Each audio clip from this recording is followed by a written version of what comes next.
Mari saudara sekalian, kita akan bersama-sama beribadah pada hari ini. Satukan hati, mohon Tuhan hadir dengan kekuatan kuasa rohnya, berikan sukacita surgawi. Meskipun kita berjauhan, tapi kami yakin bahwa Tuhan hadir di rumah kita masing-masing. Tuhan pasti akan memberkati kita. Mari kita siapkan hati kita. Kita menaikkan satu pujian saat hati gelisah. Ku ingat janji Tuhan. Karena Dia penolong yang tidak akan membiarkan dan meninggalkan kita semua. Naikkan pujian dengan segenap hati, bersyukur kepada Tuhan karena kemurahan yang besar. Haleluya. Syukur, terima kasih.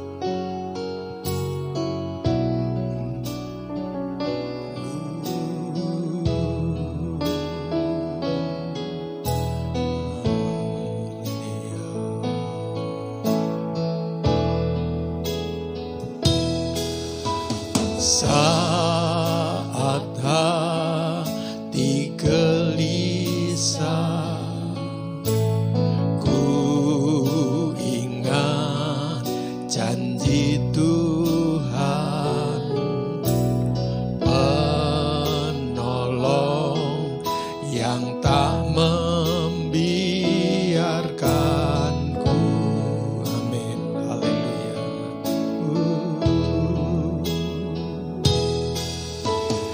Yesus bangkit dan hidup, berjalan bersamaku, menguatkanku dengan firman hidup.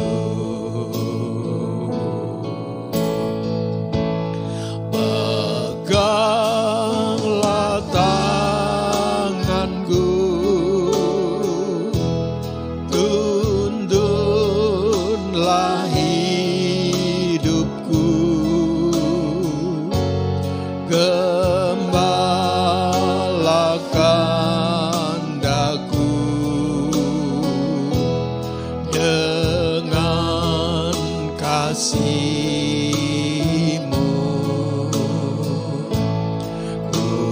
Yakin kuasa-Mu memberi kemenangan, sebab Kau membelaiku besertaku. Katakan sekali lagi, saat hati gelisah. Saat hati gelisah, ku ingat janji Tuhan, penolong yang tak membiarkanku. Amin. Haleluya.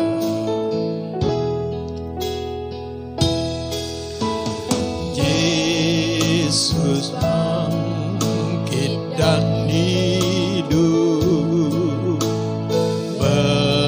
berjalan bersamaku, menguatkanku dengan firman hidup.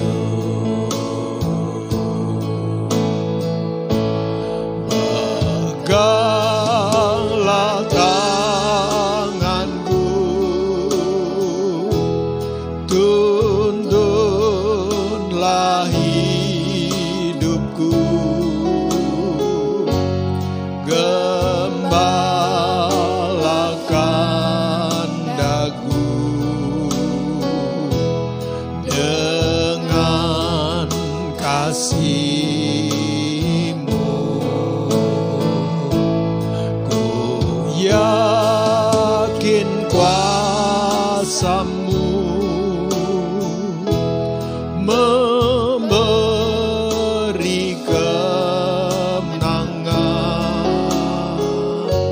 sebab Kau membelaiku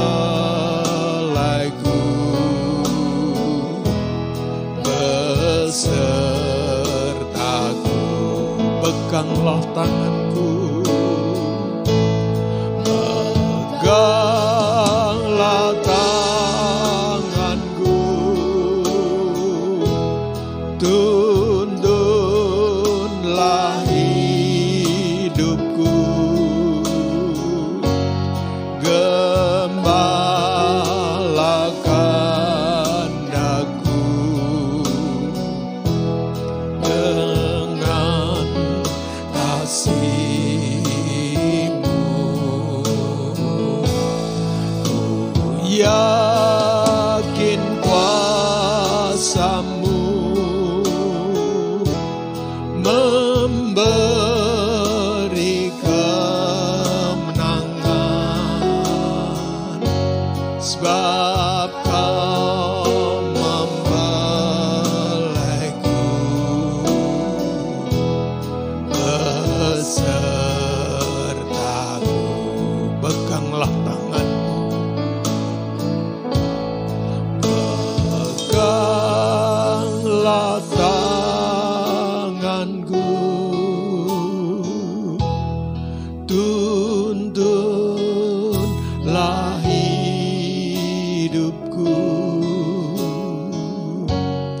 gembalakan daku dengan kasih-Mu.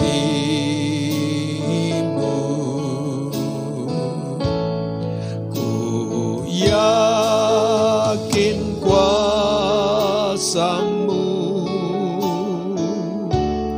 memberi kemenangan, sebab Kau membelaiku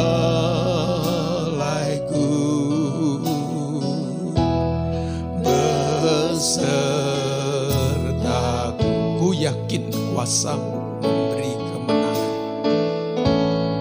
Ku yakin kuasa-Mu, amin, memberi kemenangan, sebab Kau membelaiku besertaku.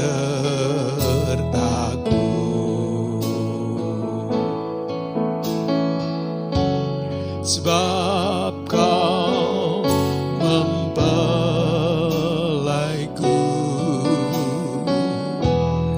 besertaku. Haleluya, haleluya, haleluya, haleluya, syukur. Terima kasih Tuhan atas penyertaan-Mu. Mari teruskan kasih setia-Mu. Haleluya. Terima kasih Bapa Surgawi, kami mengucap syukur untuk saat ini kami bisa beribadah kepada Tuhan meskipun kami dalam pelayanan online. Tetapi kami yakin kekuatan kuasa-Mu tidak berubah. Tidak kurang sesuatu pun, bahwa Engkau bisa menjangkau kehidupan kami dengan kekuatan kuasa roh dan firman-Mu. Tuhan, kami mau membuka hati, mari Engkau berbicara kepada kami, teguhkan hati kami, berikan kekuatan melalui firman-Mu, bahkan ada kuasa pada saat firman disampaikan, disembuhkannya kami sekalian dari segala sakit, penyakit, dan beban hidup. Tuhan, kami mengucap syukur, mohon urapan Tuhan. Jikalau ada kekuatan kuasa lain, kuasa iblis yang ingin mencuri kebenaran firman Tuhan, mengalihkan pandangan kami, Tuhan kami tolak dan kami hancurkan kuasanya di dalam nama Tuhan Yesus Kristus. Bukan kekuatan kuasa Tuhan melindungi, memberkati kami dari awal firman-Mu disampaikan sampai akhir ibadah kami nanti. Kami mohon kekuatan, kami mohon urapan sukacita surgawi. Biar setiap kami diberikan hikmat juga untuk menangkap semua kebenaran firman-Mu. Terima kasih Tuhan, kami menyerahkan jam ini dalam tangan Tuhan, hanya di dalam urapan kuasa Roh Kudus, dalam nama Tuhan kami Yesus Kristus kekasih kami. Mari kita semua yang percaya katakan, amin. Mari kita siapkan hati kita akan dengarkan firman Tuhan. Kita akan membaca di dalam kitab Ibrani pasal yang ke-11 ayat yang ke-13. Kita baca ayat yang ke-13 saja.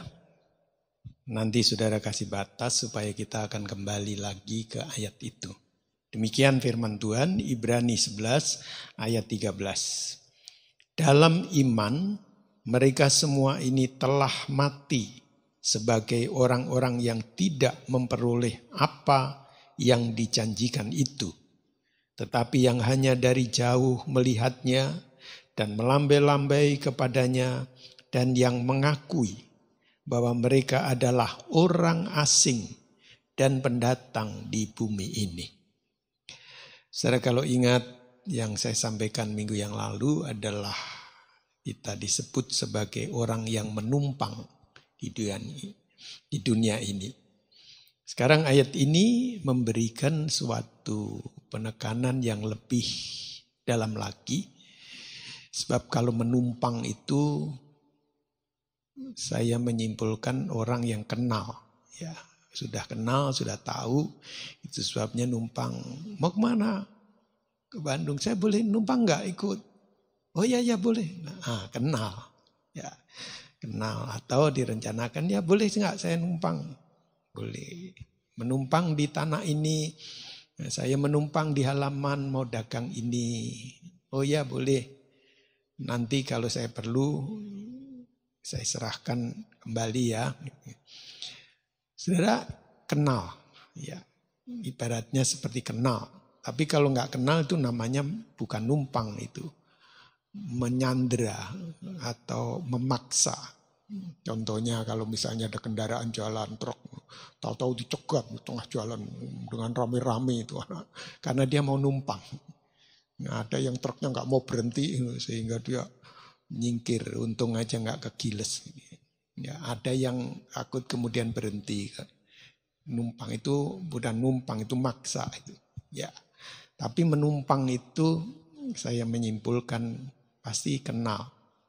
Jadi ada hubungan meskipun dia tidak memiliki. Ya, saya tidak kembali ke yang lalu dan saya ingin menunjukkan ini yang lebih serius, lebih berat, ya, karena disebut orang asing. Bahwa mereka adalah orang asing dan pendatang di bumi ini. Itu ayat menuliskan. Kalau orang asing ya nggak kenal, namanya juga asing.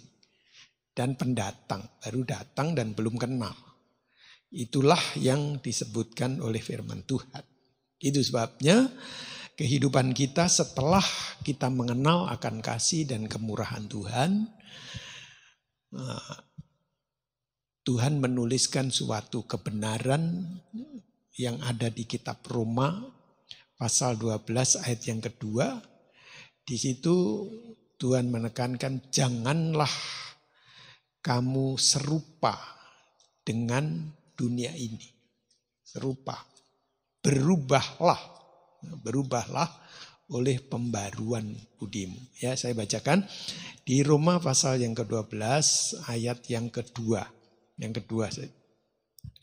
Janganlah kamu menjadi serupa dengan dunia ini, tetapi berubahlah oleh pembaruan budimu. Berubah. Tekanannya berubah. Ya, karena memang dulunya asing. Jadi harus berubah.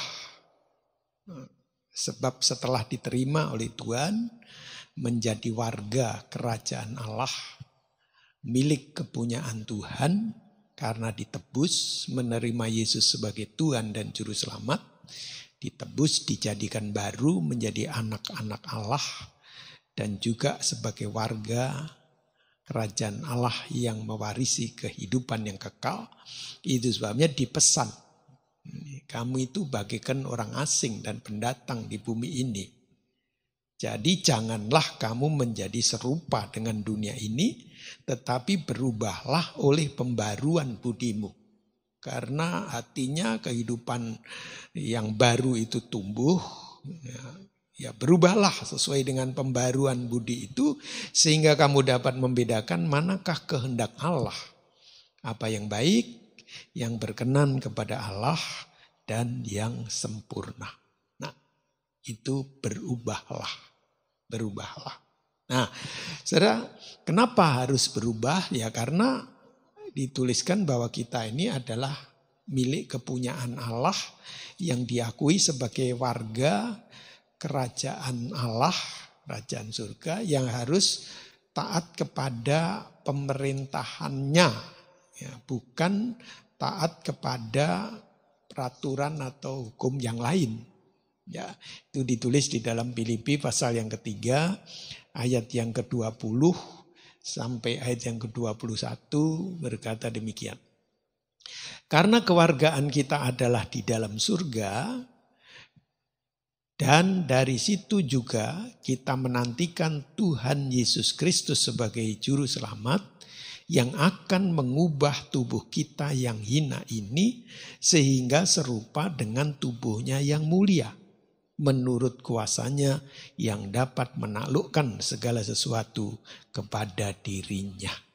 Nah, dibuka oleh kebenaran firman Tuhan, setelah ditebus menjadi manusia baru, diakui sebagai warga kerajaan Allah yang pasti akan menerima hidup yang kekal, maka kita tujuannya, arahnya ialah menanti Tuhan Yesus Kristus yang akan mengubah tubuh kita ini untuk membawa ke tempat yang semula, tempat yang sebenarnya.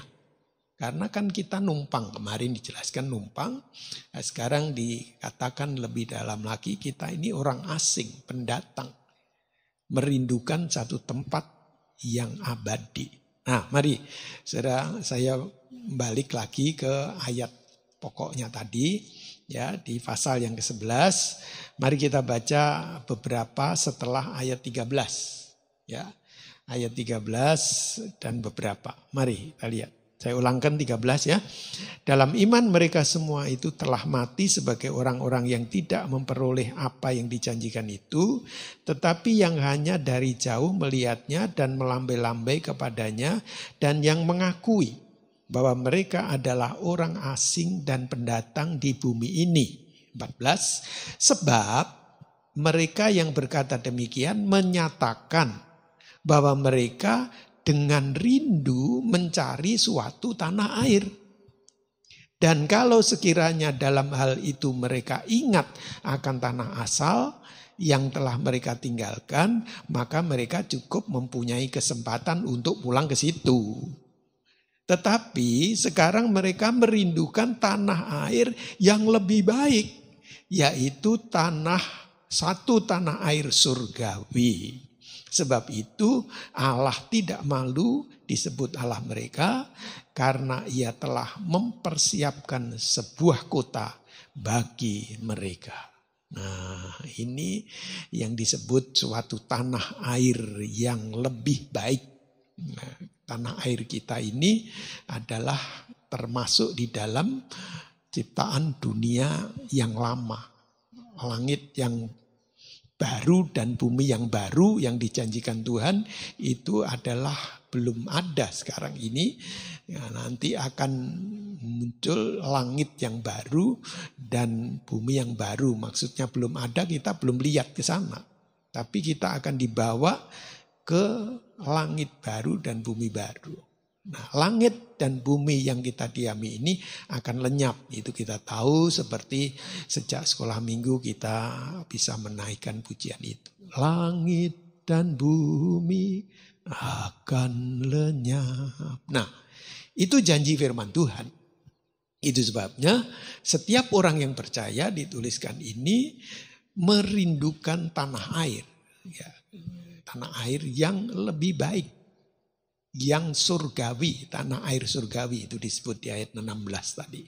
Jadi orang-orang yang ditulis di dalam Ibrani 11 ayat 13 sampai ayat yang ke-16 inilah orang-orang Kristen yang sejati. Saya tulis begitu. Jadi orang-orang beriman yang ditulis di Ibrani ini contoh Kristen sejati. Yang prinsip hidupnya tidak terbalik. Ya, kalau saya sebutkan tidak terbalik, saudara tentu harus ingat kembali 3 minggu yang lalu saya menyampaikan kebenaran firman Tuhan, yaitu antara 1 Tesalonika pasal 3 ayat 10 dan 2 Tesalonika pasal 3 ayat 10. Itu adalah urutan yang tidak boleh terbalik. 1 Tesalonika 3:10 adalah hal-hal yang rohani. Ya, itu yang harus tumbuh, yang harus lebih kuat, itu nomor 1. Baru nomor 2-nya adalah bekerja, yang jasmani. Ya, dua-duanya ditulis oleh firman Tuhan dengan satu hukum dan dua-duanya penting. Yang diperhatikan adalah jangan terbalik. Kalau terbalik kita akan dikatakan sebagai orang yang celaka dan terkutuk. Itu sebabnya kebenaran ini dari Tuhan ditulis. Kita wajib memperbaharui cara pandang seperti yang diarahkan oleh firman Tuhan. Nah, ringkasnya begitu. Nah, makanya janganlah kamu serupa dengan dunia ini. Pokok pikiran kita harus mempunyai satu dasar yang dasarnya adalah firman Tuhan. Jangan serupa dengan dunia ini, jangan yang lain. Dasar kita beda. Nah, kalau dasarnya tidak kepada firman Tuhan, lah itu namanya kita tidak dengan sepenuh hati. Dan saya berikan satu tulisan itu bahwa itu bukan Kristen yang sejati. Kristen sejati adalah yang murni, yang berdiri di dalam kebenaran firman Tuhan. Itu firman Tuhan yang lain yang saya sudah jelaskan kepada saudara. Sebab Tuhan mau murni. Itu ditulis di 1 Petrus ya. Kita tidak balik ke sana.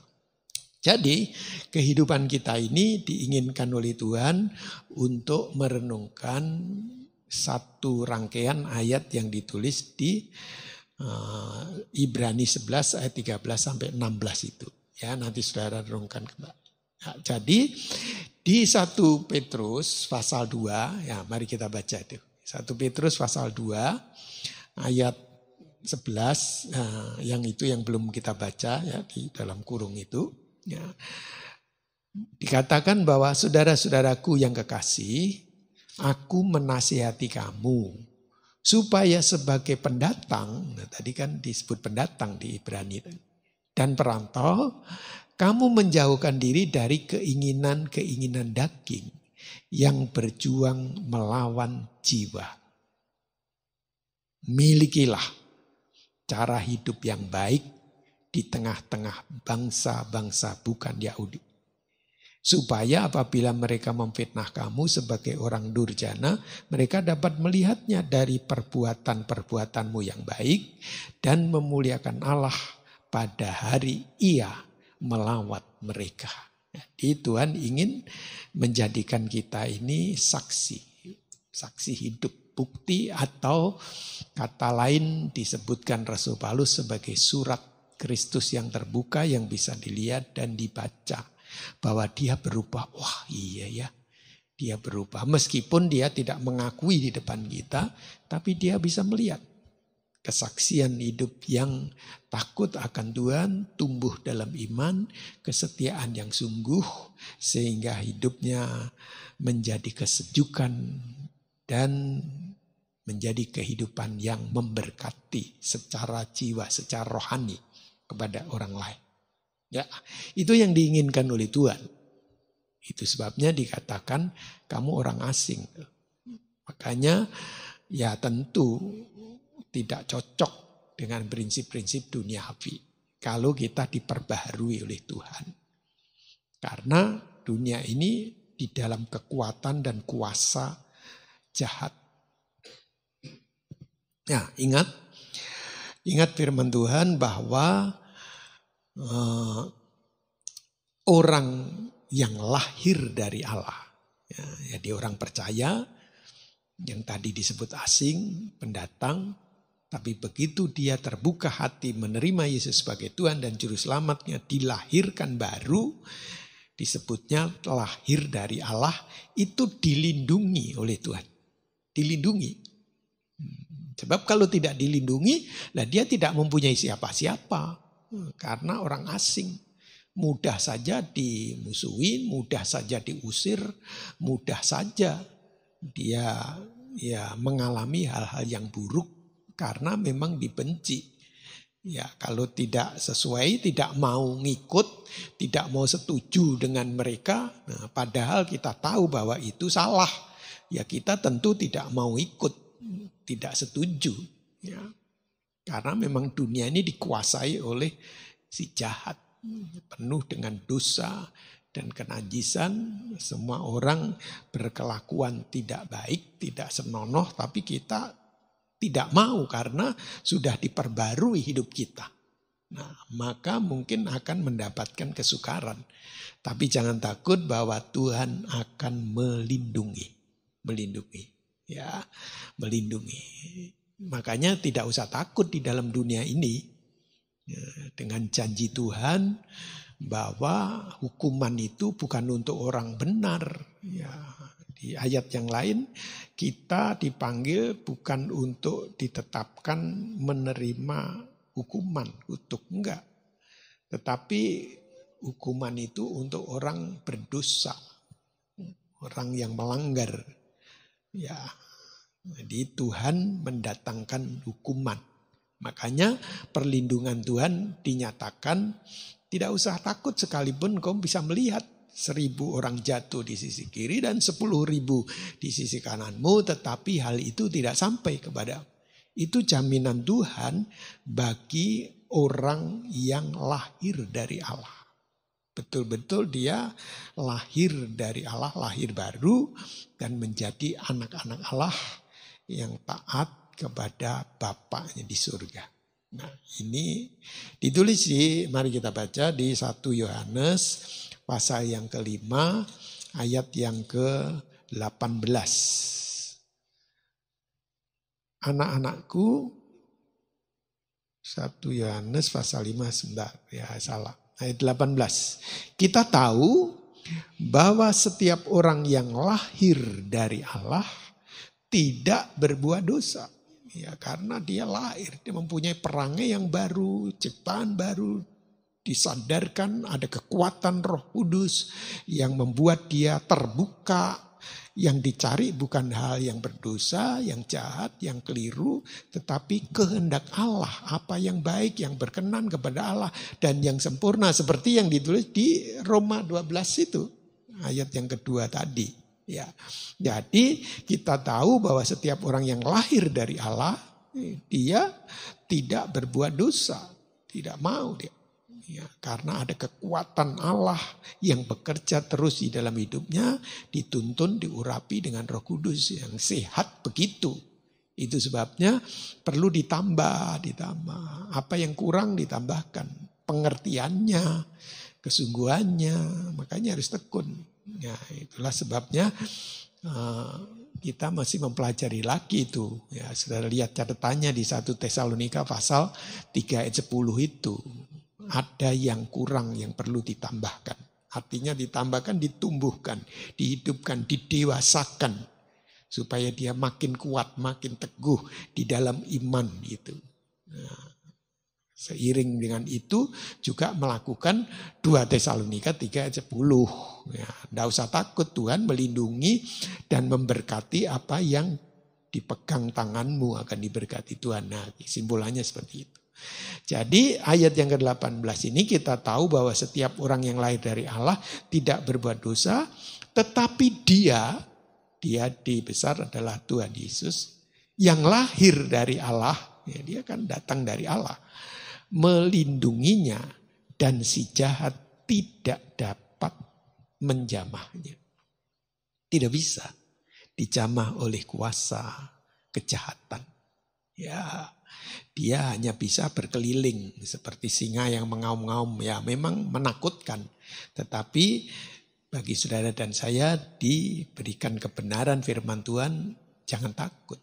Bahwa dengan Kristus kita mendapat kekuatan baru. Ada kekuatan kuasa yang lebih besar. Sehingga kita bisa menang, bahkan bukan hanya menang, lebih daripada orang-orang yang menang. Itu jaminan Tuhan.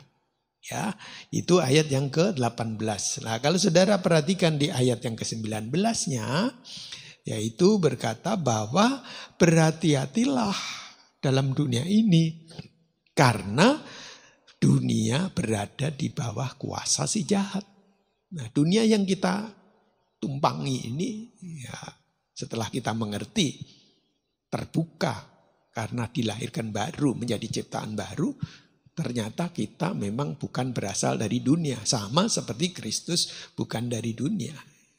Itu sebabnya tahu bahwa saudara berada di bawah kuasa si jahat. Namun tidak perlu takut. Memang dia yang menguasai seluruh dunia ini. Ya, ayat 19. Kita tahu bahwa kita berasal dari Allah. Nah, kalau saudara yakin saudara berasal dari Allah, berbeda. Dia tidak akan bisa menjamah begitu saja karena ini milik kepunyaan Allah. Nah, itu yang keyakinan yang harus tumbuh, keyakinan yang harus kuat. Makanya harus bertambah terus rohani, kekuatan rohani. Hiduplah dekat dengan Tuhan. Jangan jauh dari Tuhan, ya. Karena kita tahu bahwa kita berasal dari Allah. Dan seluruh dunia berada di bawah kuasa si jahat. Jadi jangan berharap kepada perlindungan dunia, dan gak akan kita dilindungi, itu semu. Sebab dikendalikan oleh kekuatan kuasa jahat, kuasa iblis yang kelihatannya seperti baik. Tetapi kalau dia tidak suka, ya diserahkan. Makanya pada akhir zaman nanti akan saling menyerahkan, saling mengkhianati karena ya seolah-olah seperti baik. Padahal tidak ada yang baik. Yang baik hanya satu, yaitu Allah saja. Ya, kita bisa tahu tentang kebenaran itu di dalam firman Allah. Ya, jadi kesimpulan di sini bahwa dunia berada di bawah kuasa si jahat. Namun tidak perlu takut karena saudara dilindungi. Nah, ini kesimpulan ya pertamanya. Nah, mari kita lihat firman Tuhan. Firman Tuhan yang ditulis di Efesus pasal 5. Ya, kita kembali kepada firman Tuhan yang ditulis di Efesus pasal yang ke-5. Ayat yang ke-15 sampai ayat yang ke-18 berkata demikian. Karena itu perhatikanlah dengan seksama bagaimana kamu hidup. Perhatikan dengan seksama itu dengan sungguh-sungguh. Bagaimana kamu hidup. Ya. Janganlah seperti orang bebal. Jangan nggak mau tahu dengan kebenaran Allah. Kalau kita sudah menjadi percaya, menjadi milik Tuhan, berkata bahwa saya sudah ditebus, menjadi milik Kristus, jangan permainkan itu. Iman itu yang menentukan, dilindungi karena iman, bukan karena yang lain, bukan karena baik. Tidak ada. Ya, karena berkorban. Ya, kalau korbannya benar, dilindungi dan dia tidak akan mempunyai perasaan itu. Sebab kalau hanya korbannya itu secara materi saja, bukan itu yang dikehendaki Tuhan. Korbannya harus korban yang benar. Namanya ya Roma 12 tadi yang kita bacakan ayat yang ke-2.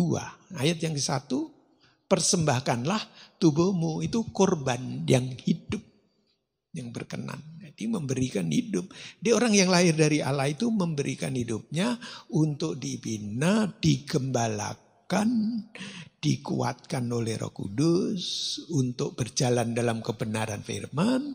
Sehingga makin hari dia makin kuat, berjalan tidak akan lemah. Bagaikan Raja Wali yang kuat, makin lama makin kuat. Nah, itu yang akan dibentuk oleh Tuhan. Jadi Perhatikan dengan sesama bagaimana hidup. Jangan begitu saja tentang hal-hal rohani. Itu akan merugikan diri kita sendiri. Akan ditulis, dikatakan, diukur oleh firman Tuhan. Firman Tuhan yang ngomong bahwa janganlah seperti orang bebal. Jadi ukurannya kalau nggak memperhatikan itu begitu. Tetapi seperti orang arif. Arif itu bijaksana. Nah, bijaksana itu ya gambarannya ya kembali lagi. Bebal itu kayak orang bodoh. Kalau arif itu bijaksana. Ya gambarannya seperti gadis yang bodoh dan 5 gadis yang bijaksana. Itu. Ya, terus ayat 16. Dan pergunakanlah waktu yang ada. Karena hari-hari ini adalah jahat. Nah ini disebut ini. Yang pertama, hari-hari ini adalah jahat. Ya. Dulu kalau baca ini, apa jahatnya? Sekarang orang mengaku nggak ada tempat yang aman sekarang. Ini terbukti. Kita takut kalau sadar. Ya itu yang sombong itu ya seperti tidak takut. Padahal kalau kita lihat penularan sekarang ini lagi varian semuanya ada di Indonesia. Itu sebabnya luar biasa. Ini akan terus menuju puncak sampai akhir bulan ini menurut prediksi dari para ahli virus. Begitu kesimpulannya. Saya tidak bisa menjelaskan, ya saudara dengerin aja itu pengumuman, himbauan, arahan yang baik, bukan hoax. Tapi itu benar, memang ada. Yang mati juga banyak, itu buktinya. Jangan dengerin yang hoax, yang berkata bahwa virus tidak ada. Bagaimana? Ada, nyata itu. Sekarang dikendalikan untuk kita mengeterapkan 5M ditambah dengan PPKM ya supaya dimungkinkan segera teratasi. Ya, itu sebabnya harus merelakan diri untuk taat. Nah, itu orang yang arif itu mau taat.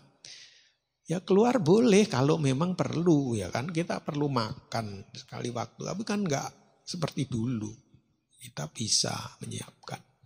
Bisa kok ya ke pasar seminggu sekali juga bisa, contohnya seperti itu. Kebutuhan dicatat dulu kemudian nanti dilakukan pada hari tertentu. Ya, sehingga mengurangi mobilitas gitu. Nah, itulah salah satu dari protokol kesehatan. Baik itu benar dan kita harus menunjukkan seperti orang arif yang bijaksana. Karena untuk keselamatan kita sendiri dan yang lain. Makanya firman Tuhan menulis itu. Ya, jadi hari-hari ini adalah jahat. Jahat. Iblis bekerja dengan luar biasa. Mengendalikan dengan tujuan dia ingin membunuh sebanyak mungkin manusia. Karena memang iblis itu pembunuh manusia dari sejak semula. Ditulis di Yohanes pasal 6 di sana. Ya kalau nggak salah. Jadi hari-hari ini adalah jahat. Yang kedua disebutkan, lalu kita baca terus ayat yang ke-17. Sebab itu janganlah kamu bodoh. Nah ini firman Tuhan ya saya bacakan. Jangan bodoh. Tetapi usahakanlah supaya kamu mengerti kehendak Tuhan. Dan janganlah kamu mabuk anggur karena anggur menimbulkan hawa nafsu. Tetapi hendaklah kamu penuh dengan roh. Jadi mabuk kesukaan duniawi gitulah. Digambarkan mabuk anggur itu kesukaan duniawi. Tetapi hendaklah kamu penuh dengan roh. Ya. Jadi yang kedua disebutkan usahakanlah untuk mengerti kehendak Tuhan. Itu tulisannya begitu ya. Saya menyitir usahakan. Usahakanlah. Kita yang berusaha. Kita yang berjuang. Kita yang mengambil satu sikap. Mengambil langkah. Untuk kita makin dekat kepada Tuhan. Itu dijamin kok sama Tuhan. Tuhan pasti akan menolong. Jangan lihat kesukaran. Memang sukar. Ya ini menuju kepada perubahan keadaan, karena ekonomi pun juga makin sukar dan semua makin berubah. Penghasilannya berubah, keadaannya berubah. Tentu itu sebabnya sudah dipikirkan akan ada yang membantu. Pemerintah memikirkan, tapi orang yang percaya harus percaya kepada pemeliharaan Tuhan. Ada hal yang ajaib yang dibuat Tuhan dengan cara yang indah untuk mendatangkan berkat atas setiap hidup kita yang tidak pernah terpikir, tidak pernah ada dan timbul di dalam hati, tapi bisa dibuat oleh Allah bagi orang yang mengasihi Dia. Itu sebabnya kasih kepada Tuhan ini yang harus ditumbuhkan di masa sukar ini. Ini masih diterapkan. Ya, sekarang kita praktek. Langsung dengan keadaan. Kalau dulu dikasih firman Tuhan, keadaannya tidak seperti sekarang, orang masih masa bodoh. Tapi kalau sekarang saudara masa bodoh terhadap kebenaran firman Tuhan, saudara akan tergilas oleh keadaan. Karena tangan Tuhan yang bisa memeliharakan dengan cara yang ajaib terhadap setiap orang yang percaya. Iya, karena orang benar akan hidup oleh imannya. Sekarang ini akan dipelihara oleh Tuhan. Jadi kalau tidak yakin terhadap kebenaran firman Tuhan, ya saudara nanti akan senasib dengan dunia ini. Tetapi firman ini disampaikan, ingat memang saudara harapannya jangan dunia ini kan, saudara asing. Kemarin juga sudah dilengkapi ya bahwa kita datangnya juga nggak bawa apa-apa, nanti juga nggak bisa dibawa apa yang kita usahakan. Tapi itu diberi Tuhan untuk dinikmati. Kalau sudah ada ya gunakan, nikmati. Kalau saudara merasa diberkati ya bagi, berkati kepada orang lain, memberi kepada yang lain.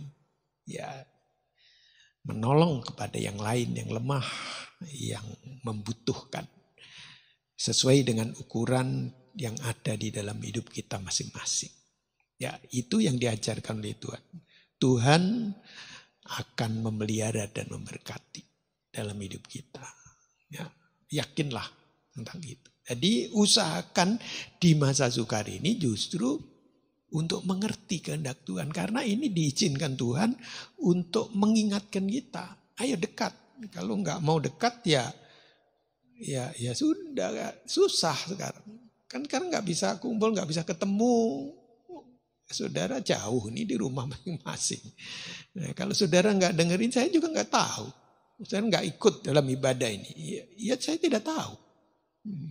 Tetapi ini kebenaran Tuhan, ketetapan Tuhan. Bahwa ini komitmen yang akan dibuka sebagai suatu wujud pelayanan seperti di gereja. Tapi saudara di rumah. Karena keadaannya begitu. Jadi ini mendengar kebenaran bukan untuk teori tapi langsung dipraktekkan, harus begitu itu. Makanya usahakan itu. Ada waktu yang sungguh-sungguh disebutnya jangan bodoh, jangan masa bodoh gitulah kira-kira ya. Tapi usahakanlah supaya kamu mengerti kehendak Tuhan ya sekarang ini. Ini kenyataan yang ya mari kita lihat bagian akhir lembar kedua. Oke? Karena itu perhatikanlah dengan seksama bagaimana kamu hidup. Ya, itu ayat itu tadi saya cetir lagi supaya ingat. Mengapa harus memperhatikan hidup ini? Kenapa harus diperhatikan begitu seksama? Lantas jangan masa bodoh, jangan jadi kayak orang bebal, tapi berusaha untuk mengerti kehendak Tuhan. Mengapa? Ya, hidup dengan seksama. Karena satu, saudara dan saya ini digambarkan lebih serem lagi oleh firman Tuhan. Saudara itu diam di tempat tahtanya iblis. Di dalam kekuatan kuasa iblis. Di dalam pemerintahan kekuatan kuasa iblis. Berhadapan di tahta iblis. Mari kita baca, tulisannya begitu. Ya. Nah, dalam kitab Wahyu pasal yang kedua. Kitab Wahyu pasal yang kedua. Ini adalah firman Tuhan untuk salah satu jemaat dari 7 jemaat yang digambarkan di dalam kitab Wahyu itulah gambaran dari suasana jemaat di akhir zaman. Itu ada 7 macam itu. Nah, salah satunya diberikan ketegasan oleh Tuhan di pasal 2 ayat yang ke-12 dan 13. Dan tuliskanlah kepada malaikat jemaat di Pergamus. Inilah firman Dia yang memakai pedang yang tajam dan bermata 2. Aku tahu di mana engkau diam, yaitu di sana, di tempat tahta iblis. Dan engkau berpegang pada namaku, dan engkau tidak menyangkal imanmu kepadaku, juga tidak pada zaman Antipas saksiku yang setia kepadaku, yang dibunuh di hadapan kamu, di mana iblis diam. Itu digambarkan seperti itu. Tapi ini ditulisnya sebagai satu nubuatan bahwa seperti yang dikatakan di 1 Yohanes pasal 5 ayat 18 tadi, bahwa kita ini, dunia ini di bawah kekuatan kuasa iblis. Ya, jadi ada penguasanya, tahtanya iblis, dia yang berkuasa. Ya, tetapi tadi kita sudah dengar, jangan takut karena dilindungi yang lahir dari. Jadi fokus kita harus sepenuh. Mari kita mulai membenahi diri dan arah untuk lebih berat. Menomorsatukan tadi, yaitu Tuhan. Hal-hal yang rohani. Ini betul-betul harus dibangun dalam hidup kita. Kalau enggak, ya kita nanti akan menanggung akibatnya masing-masing. Ya, jadi firman ini disampaikan untuk memberikan kepastian kepada saudara dan saya bahwa saudara diam di dalam kekuatan kuasanya iblis, tapi dilindungi oleh Tuhan. Nah, ini berkat yang besar. Ya, tulisannya begitu. Jadi saudara, maksudnya jangan hidup sembrono, seenaknya. Pergunakan yang baik, yang baik. Ya, jadilah berkat kalau berkesempatan bisa menuntun, mengarahkan orang lain, memberi terang dan bersaksi untuk memenangkan dia dan menyatakan kasih Tuhan Yesus kepada semua orang supaya ada jiwa yang diselamatkan dari kesaksian hidup kita. Itu yang diinginkan Tuhan. Ya, ini satu kemurahan yang besar bagi kita sekalian. Ya, ini yang pertama, demikian ya. Nanti saudara bisa dalami, baca pelan-pelan, sebab ini nubuatan dari firman Tuhan.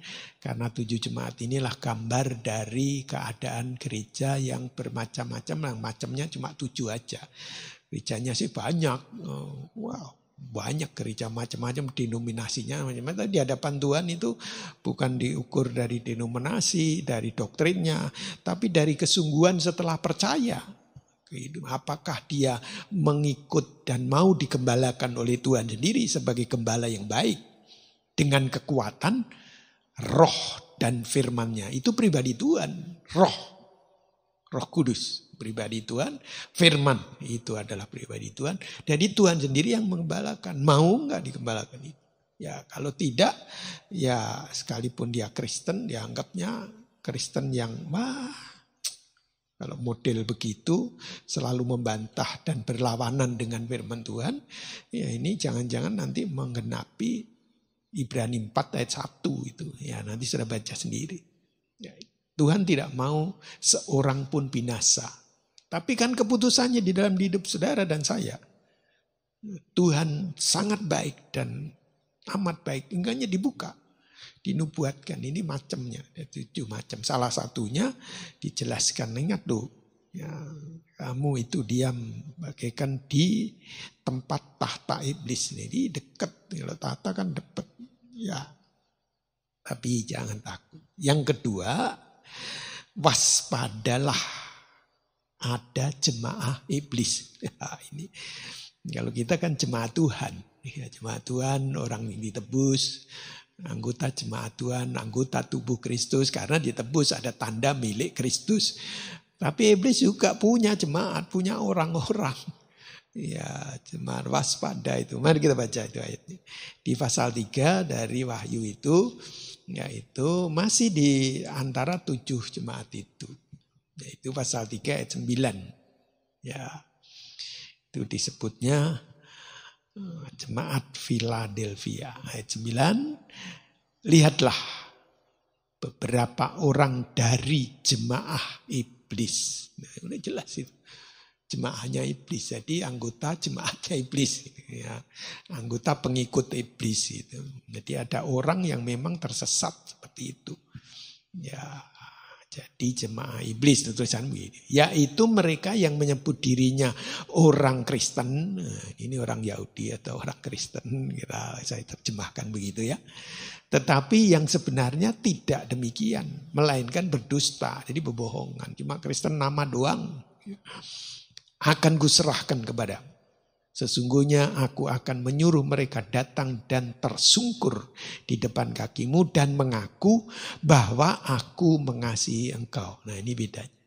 Nanti dia akan tersungkur dan minta pertolongan atau mengadu, mengeluh.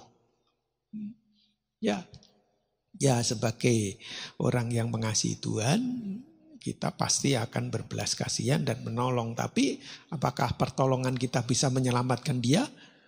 Ya, tergantung sama orang itu. Dia mau terima, bertobat kembali kepada Kristen yang sejati apa enggak. Kalau Kristennya Kristen asal saja, ya dia tetap dikatakan bahwa tidak kenal engkau, kata Tuhan. Tetapi kalau mau bertobat dengan ditolong, diarahkan, ditolong itu kan barangkali ditolong secara finansial sekalipun tidak banyak, tapi cukup membantu kalau kita mendapat sesuatu dari orang di saat-saat sukar begini nih, apa saja itu cukup membantu lah, ya membantu. Ya. Tapi itu bukan berarti bisa menyelamatkan saudara. Yang menyelamatkan adalah sikap hati saudara mau kembali kepada Tuhan atau tidak. Dengan diringankan, ditolong, dikasihi. Nanti kalau di sini disebut tersungkur di depan kakimu untuk mengaku bahwa aku mengasihi engkau. Jadi dia bagaikan mencari jalan keluar. Jalan keluarnya ya bertobat. Siapa yang bisa? Ya orang itu. Kalau dia hanya mau terima pemberiannya saja tapi tidak bertobat, ya tetap dia tidak akan mendapatkan kelepasan dari Tuhan. Ya, dia terjerat dan tetap dihitung sebagai jemaah iblis itu. Ya nanti bacalah pelan-pelan gitu. Bunyinya begitu, jemaah iblis. Nah, saya ingin menerangkan ini bagian akhir ini sedikit dengan melihat jemaah iblis itu apa sih? Jemaah iblis itu gampangnya ialah lalang. Disebutnya lalang. Firman Tuhan yang ngomong begitu ya. Mari kita lihat di sini ya. Lalang. Lalang yang disebarkan pada waktu ya malam, ya pada waktu tidur di ladang gandum. Tuhan tuh menanam gandum, tapi pada waktu tidur ya iblis datang menyebarkan lalang, benih lalang. Ya mari kita baca. Ini penjelasannya jemaah iblis itu apa toh? Ya firman Tuhan yang bisa menjelaskan. Nah, untuk jelasnya ya buka di Matius pasal 13. Itu bunyinya begitu. Ayat 24. Matius 13, 24. Yesus membentangkan suatu perumpamaan lain lagi kepada mereka. Katanya, hal kerajaan surga itu seumpama orang yang menaburkan benih yang baik di ladangnya. Tetapi pada waktu semua orang tidur, datanglah musuhnya menaburkan benih lalang di antara gandum itu, lalu pergi. Ketika gandum itu tumbuh dan mulai berbulir, nampak jugalah lalang itu, ya tumbuh juga. Jadi bareng. Maka datanglah hamba-hamba tuan ladang itu kepadanya dan berkata, ini hamba-hamba Tuhan itu ya yang menggarap ladang Tuhan. Nah itu datang sama Tuhan ngomong, Tuhan bukankah benih baik yang Tuhan taburkan di ladang Tuhan? Dari manakah lalang itu? Jawab Tuhan itu, seorang musuh yang melakukannya. Lalu berkatalah hamba-hamba itu kepadanya, Jadi maukah Tuhan supaya kami pergi mencabut lalang itu? Tetapi si Tuhan itu berkata, jangan. Sebab mungkin gandum itu ikut kecabut pada waktu kamu mencabut lalang itu. Ini kan akarnya udah jadi satu. Sudah kadung baik, udah ngumpul jadi satu. Kelihatannya kayak baik, padahal dia lalang tuh. Dia nggak kerasa gitu. Tapi kok ada yang aneh, dan dia nggak ngerti. Tapi kalau dia dekat sama Tuhan tahu tuh. Anak-anak terang sama anak gelap itu beda. Biarkanlah keduanya tumbuh bersama sampai waktu menuai. Pada waktu itu aku akan berkata kepada penuai, kumpulkanlah dahulu lalang itu dan ikatlah berbekas untuk dibakar. Kemudian kumpulkanlah gandum itu ke dalam lumbungku. Nah, itu perumpamaan itu. Ini kan perumpamaan. Terus artinya apa? Ya Tuhan Yesus yang bisa menjelaskan. Nah, mari kita lihat penjelasan Tuhan tentang lalang itu. Kenapa disebut, saya menyebutnya jemaah iblis itu adalah lalang. Nah ini firman Tuhan yang menjelaskan. Mari kita baca di ayat 36, loncat ya 36. Maka Yesus pun meninggalkan orang banyak itu lalu pulang. Murid-muridnya datang dan berkata kepadanya, jelaskanlah kepada kami perumpamaan tentang lalang di ladang itu. Iya, Tuhan Yesus menjawab katanya, orang yang menaburkan benih baik ialah anak manusia. Nah, ini dulu besar itu Tuhan Yesus. Ladang ialah dunia. Benih yang baik itu anak-anak kerajaan. Jadi orang yang sudah percaya Kristus itu bagikan ditabur di ladang ini untuk menghasilkan buah yang baik, membawa kemuliaan bagi nama Tuhan.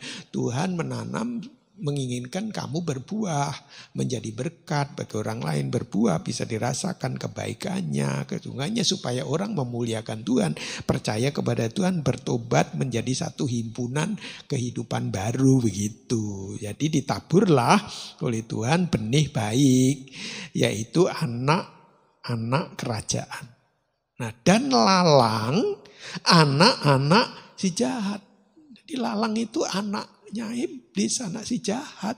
Makanya saya sebut lalang ya jemaahnya iblis itu anak-anak iblis. Kalau jemaah Tuhan anak-anak Tuhan. Nah, jemaah iblis anak-anak iblis itu. Nah, ini firman-Nya yang menjelaskan. Tuhan Yesus yang jelaskan itu. Jadi musuh yang menaburkan benih ialah iblis. Musuh yang menaburkan benih lalang ialah iblis. Nah, itu ayat 39.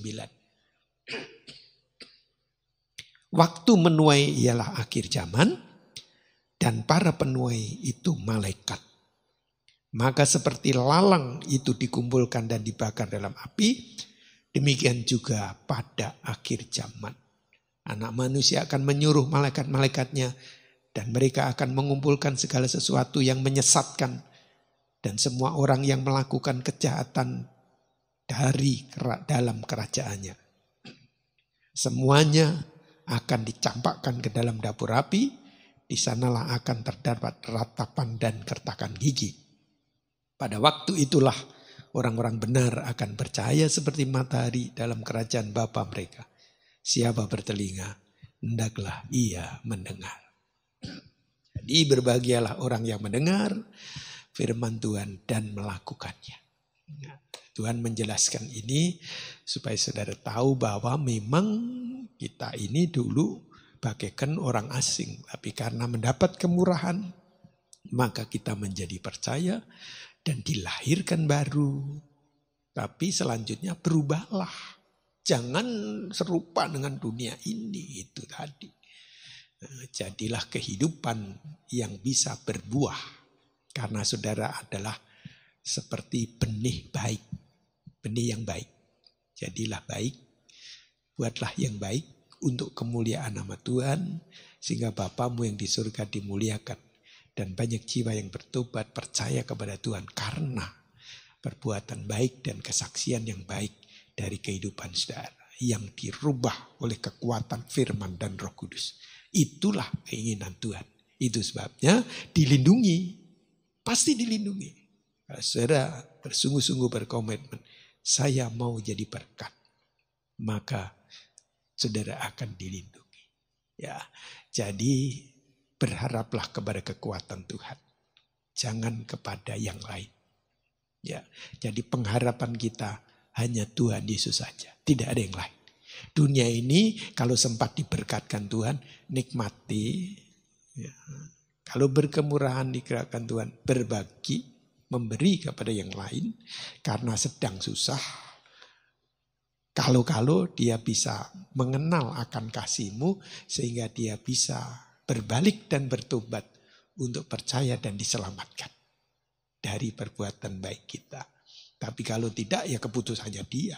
Itu sebabnya jadilah berkat bagi orang lain. Jadilah berkat bagi bangsa. Karena hidup kita mendapat kemurahan, menjadi anak-anak Tuhan. Kita orang-orang yang berbahagia. Ya, mari kita bersyukur karena kasih kemurahan Tuhan dengan menaikkan satu pujian. Pengharapanku hanya Yesus saja, yang telah mati di atas Golgota. Dia terus akan menggembalakan jiwaku. Dialah harapan satu-satunya buat hidup kita. Haleluya. Mari kita naikkan pujian ini.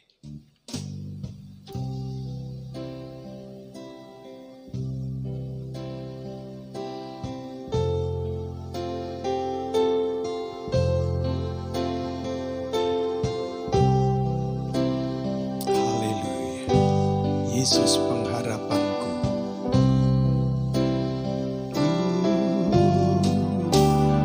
Pengharapanku hanya Yesus saja, yang mati atas Golgota.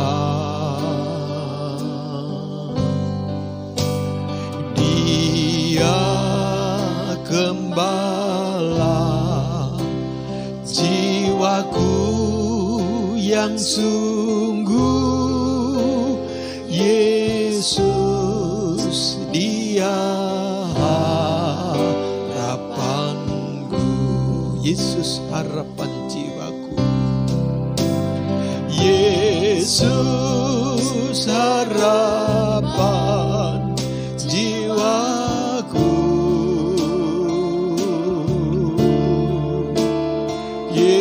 Yesus pelepas hidupku. Dia pohon selamat dan kesenanganku. Yesus, Dia harapanku.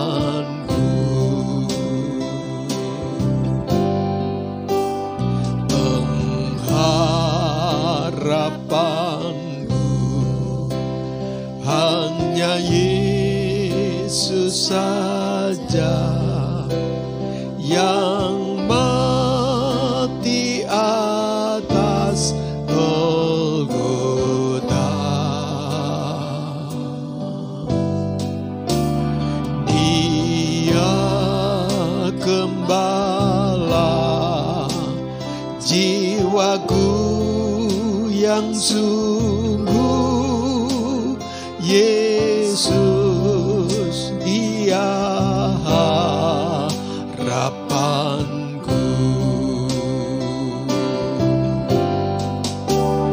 Yesus harapan jiwaku. Yesus pelepas hidupku.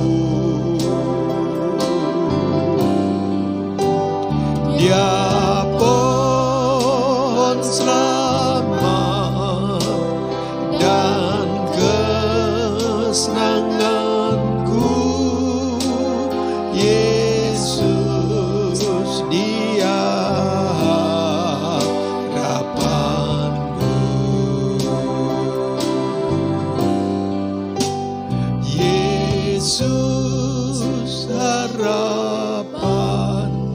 jiwaku. Haleluya. Yesus pelepas hidupku.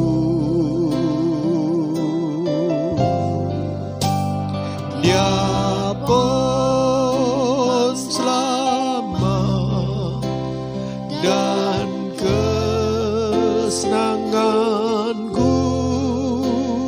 Yesus Dia harapanku.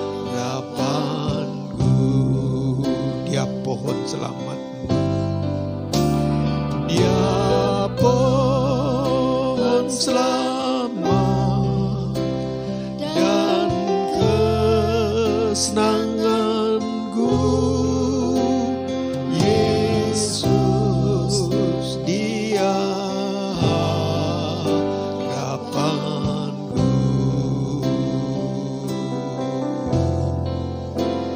Yesus harapanku. Haleluya. Haleluya. Haleluya Yesus, terima kasih. Benar Tuhan, hanya Engkaulah harapan kami Tuhan. Engkaulah yang dapat menolong kami. Engkau yang dapat melindungi kami. Engkau yang dapat memberkati kami Tuhan. Terutama dengan hal-hal yang rohani. Sebab kami membutuhkan firman-Mu Tuhan. Yang akan menuntun kami dan Roh Kudus-Mu Tuhan. Untuk membawa kami selalu berjalan di dalam kebenaran Tuhan. Sebab Engkau adalah jalan kebenaran dan hidup. Jikalau kami berjalan di dalam kebenaran, maka kami akan sampai kepada hidup. Hidup yang Tuhan telah sediakan buat kami, yaitu hidup yang kekal. Terima kasih Tuhan, buat setiap kami mengerti Tuhan, bahwa kami ada di dunia ini hanya sementara Tuhan. Tetapi kami mempunyai tempat tinggal yang tetap, di mana Kristus yang menyediakan. Dan saat ini Tuhan mengerjakan semua itu. Dan jikalau itu semua selesai Tuhan, Engkau akan menjemput setiap jemaat-Mu yang rindu dan juga yang siap Tuhan untuk masuk di dalam langit dan bumi yang baru. Tuhan Yesus, terima kasih. Inilah kerinduan hati-Mu dan ini juga menjadi kerinduan kami Tuhan. Sebab kami adalah milik kepunyaan Tuhan sendiri. Sebab itu Tuhan, kami rindu tinggal bersama dengan Engkau selama-lamanya. Terima kasih Bapak, Kau berkati firman-Mu yang telah diberitakan Tuhan. Dimanapun mereka yang mendengar Tuhan. Biarlah Engkau buka Tuhan. Supaya setiap kami bukan hanya mendengar dan membaca, tapi kami boleh mengerti dan melakukan di dalam hidup ini. Terima kasih Tuhan, selama kemurahan-Mu masih ada Tuhan, supaya kami tidak bodoh Tuhan, tetapi kami mau hidup Tuhan seperti orang arif Tuhan, orang yang bijaksana Tuhan, yaitu mendengar dan melakukan firman-Mu. Terima kasih Tuhan Yesus, Engkau berkati setiap kami yang mendengar dimanapun kami berada. Yang saat ini Tuhan, mereka mendengar firman-Mu. Engkau juga memberkati hamba-Mu yang telah menyampaikan firman. Engkau pakai terus Tuhan untuk membuka rahasia kebenaran firman-Mu untuk disampaikan kepada jemaat, bahkan kepada banyak orang Tuhan. Terima kasih. Segala puji, hormat, kemuliaan, kebesaran hanya bagi Engkau Allahku yang satu-satunya. Terima kasih Tuhan. Haleluya. Terima kasih Bapa Surgawi, kami mengucap syukur dan terima kasih. Sebelum kami mengakhiri ibadah kami mendoakan bangsa dan negara kami. Tuhan yang ditimpa kesukaran besar untuk mengatasi COVID-19. Tuhan kami berdoa untuk Bapak Presiden, Wakil Presiden, juga Kabinet Kerja, juga TNI, Polri, semua tugas para medis, semua yang bekerja di lapangan dalam PPKM penyekatan. Tuhan berkati, berikan kesehatan, perlindungan supaya semuanya dijaga dan disehatkan dan ditolong Tuhan untuk mengatasi masalah ini sehingga benar-benar ada penyekatan dan kemudian virus ini dihancurkan, dibebaskan, dimusnahkan dari bumi Indonesia. Tuhan berkati semua rakyat bangsa kami, Tuhan, untuk mematuhi dan hidup taat, Tuhan, sehingga segera untuk melepaskan diri dari kungkungan COVID-19 ini. Tuhan berkati vaksinasi yang terus digencarkan dan terus dipercepat supaya ada kekebalan di dalam tubuh setiap rakyat dan bangsa kami. Berkati kelancaran vaksinasi, berkati pengadaan vaksinasinya, berkati semua orang yang bertugas, yang menciptakan, yang membuat ini, pabrik-pabrik dan semua produsen. Kiranya Tuhan memberkati sehingga berjalan dengan baik. Kami mengucap syukur dan Tuhan berkati kota kami, ada damai sejahtera di dalam masa yang di PPKM ini. Sekalipun ditutup, Tuhan membuka dan memberkati setiap usaha pekerjaan anak-anakmu sekaliannya. Apa yang dikerjakan Tuhan akan memberkati. Tuhan juga berkati jikalau akhir dalam ibadah ini kami akan menyampaikan persembahan kami masing-masing. Meskipun kami di rumah Tuhan, kami akan menyampaikan persembahan kami kepada Tuhan. Dan kami yakin inilah kegenapan dan ajaran firman-Mu untuk kami datang kepada Tuhan tidak dengan tangan hampa. Tetapi apa yang diberkatkan Tuhan, kami ucapkan syukur kepada Tuhan.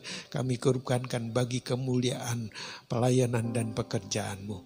Tuhan berkati kembali dengan berlimpah kepada setiap anak-anak-Mu yang menyampaikan persembahannya dan dikumpulkan di rumah masing-masing. Nanti pada saatnya kami akan bawa ke rumah Tuhan untuk dipersembahkan kepada Tuhan. Terima kasih Engkau memberkati setiap keluarga dengan kesehatan. Lindungi setiap anak-anak-Mu dalam semua kegiatannya dari dahsyatnya virus ini. Tuhan, keluar masuknya Tuhan memberkati dan apa yang dipegang tangannya diberkati oleh Tuhan. Sehingga seisi keluarga boleh mengalami damai sejahtera, kesembuhan bagi mereka yang sakit. Tuhan, kami bersyukur bagi mereka yang terkena dan sudah berangsur-angsur membaik. Tuhan, bebaskan secara sempurna. Karena Tuhan memberkati, menyehatkan seluruh keluarga, menyehatkan kami sekaliannya. Terima kasih Tuhan, kami mengucap syukur. Kami akan akhiri ibadah kami ini. Saudara-saudaraku yang kekasih, bukalah hatimu, tadatan tanganmu dan bukalah hatimu. Terimalah limpah berkatnya dari Allah Bapa Surgawi. Kasih sayangnya dari Tuhan kita Yesus Kristus, juga persekutuan kuasa Roh Kudus yang akan menyertai menerangi hidup mulai hari ini sampai Maranatha. Di dalam nama Tuhan Yesus Kristus kekasih kami. Mari kita semua yang percaya katakan, Amin. Tuhan Yesus memberkati.